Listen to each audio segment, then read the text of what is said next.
Welcome back to Be Productive. For any of us that are running businesses, problems are going to happen. Sometimes we call them incidents. And when these incidents happen, we have to pay attention to them. And sometimes we have to document them because we want to be able to bring these in and also learn from them. So, to talk about how we can have proper documentation is my friend, Greg Schaefer. So, Greg, thanks and what for coming into the show today. Thank you for having me. So, when these incidents, we'll call them, happen, what are some of the key elements for effective reporting and responding and having a plan to really document and learn from these incidents as they happen? So an information security incident is usually one or more events that happen that leads to the possibility that you might have a breach occur or loss of information or loss of system functionality, something along those lines. And therefore, it's important to understand that not all events create an incident, but when there is an incident, you want to have a plan in place in order to understand in a very, very methodical method. I guess that's redundant there, to go through the incident response, because the quicker that you can respond and get back to operations, the Mhm. less damage there would be. So you have to prepare for it. You have to think about this. This includes training. You have to establish communication channels about how you're going to communicate it, and then also talk to your vendors about it. Vendor management is huge, particularly in the small and mid-sized business world. A lot of the services that we use are through vendors. We don't have things in-house.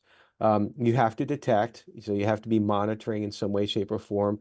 Then when you identify them, you have to contain it as soon as possible. What you want to do is that you want to make sure that the incident doesn't cause more damage. And so what does that mean? You got to stop it immediately and then isolate it so it can't spread. Then at that point in time, you want to eradicate it. So identify what happened. Is it, if it's a computer virus, get rid of the virus and get yourself to a point of recovery. That's the next part of an incident response plan. And recovery is exactly what it says it is. You have to get to a point of restoring normal business operations. Sometimes you may not be able to restore everything the way you were beforehand. You can temporarily restore it with different processes in place. We call that business continuity planning as well. So they kind of tie together. Mhm. And then finally, you want to learn the lessons. We call that in information security. It's kind of a little ghoulish, but we call it a postmortem. But you want to examine what happened so that you can learn from it. Now, certainly during all this, there's going to be elements where you're going to have to communicate, because the worst thing you can do is not communicate or communicate ineffectively with both your customers. You want to keep the reputational risk down to a minimum, and also you're possibly going to have to communicate with law enforcement. Actually, probably if you determine that it's definitely a breach. You, Mhm. you got to understand your roles and responsibilities. Everybody has a role to play. You don't want to be in a incident where you get the finger pointing going on. So that's part of the plan.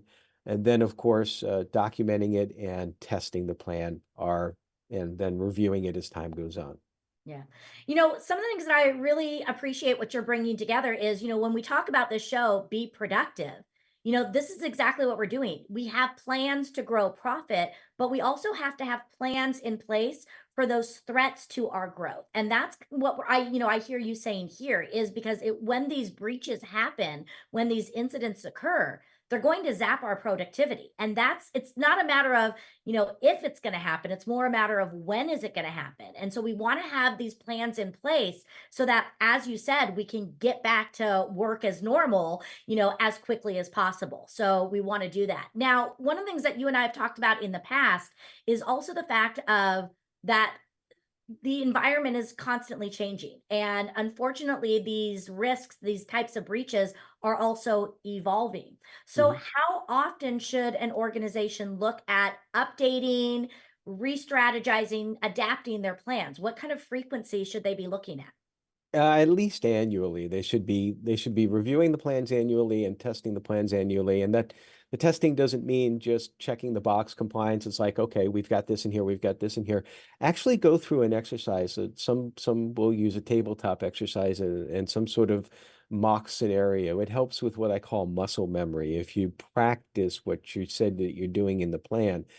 And You may find gaps. Usually you will find gaps every time you go through it because, as you mentioned, the external environment is changing as well too, the external threat environment. So that's one part that goes into the frequency of how often you want to test and review. But the other part is if you make any significant changes to your environment, you bring in a new system, you have a M&A happened, or you have a really large new client that's like 50% of your business or something along those lines. Any significant change, you want to rerun the test and review the plan. Yeah. Ugh. I would imagine, for me as a business owner, but there's probably other business owners that are like, all this sounds great. Yes, I need this, but this is so outside of my wheelhouse. This is not something I would even know where to begin with. So when we look at partnering with a company like yours, what role does a company like yours, these, virtual companies do in helping us to plan and to document, all of these items that we need to have in place? We can put it into four buckets. The first is before something happens. So training and preparing. Some of that is we will lead those tabletop exercises because you want someone outside of the organization, ideally, to lead it because um, you need that independence and you need to understand how the organization is going to actually be responding. And sometimes that looks into also what kind of policies you have in place. We talked about the incident response plan. That's part of the preparedness. We will help develop that. Now, during an incident, the virtual CISO is going to be an advisor to your incident response team. The virtual CISO is not usually going to be one of the in the trenches responder. We're not digital forensics experts. There are folks out there that do a very good job with that. And that's very important to consider because you want to make sure you're preserving evidence just in case, and you want to have the right people with the right skill set there at the right time. Then third will be the post-incident analysis. We're going to help you with that post-mortem. We're going to help you look at, well, what went well, what didn't go well, and what can be done better. So this would be areas with regards to even how you're reporting it and then maybe incorporating that into the testing plan and the incident response plan itself. And that's where the fourth one with the continuous improvement. And that's everything is continuous. Everything is changing. Nothing is static in information security.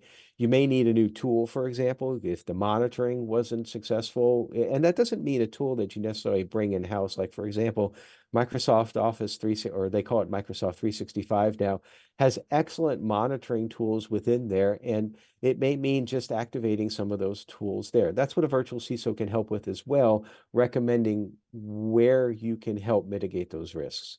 Love it. So, talk to us a little bit about your company. Again, you've been doing this for a very long time. You are what I consider to be an expert in this field. So, talk to us a little bit about your company and, some of the things that you guys really specialize in. We were founded in 2017. My goal of creating the company was that I wanted to help small and mid-sized businesses. I saw a real gap there where, and it still exists today, where the small and mid-sized businesses really haven't been paid much attention from the greater information security community, at least not as much as they should right now. And they also don't have the resources to bring on a chief information security officer. It can be quite expensive. So we provide that fractionally. And we're not limited to just one industry. We work across various industries, various verticals, various sizes of companies as well, too. We've done private, we've done public, we've done companies from anywhere from a couple of several thousand employees down to 4 employees. So really it's dependent upon your need, but every company has a need for proper information security. Yeah, awesome. And Greg, I love having you here on the show. And one of the things that you have really done for me is you've taken something that can be very overwhelming and very scary, and you simplify it.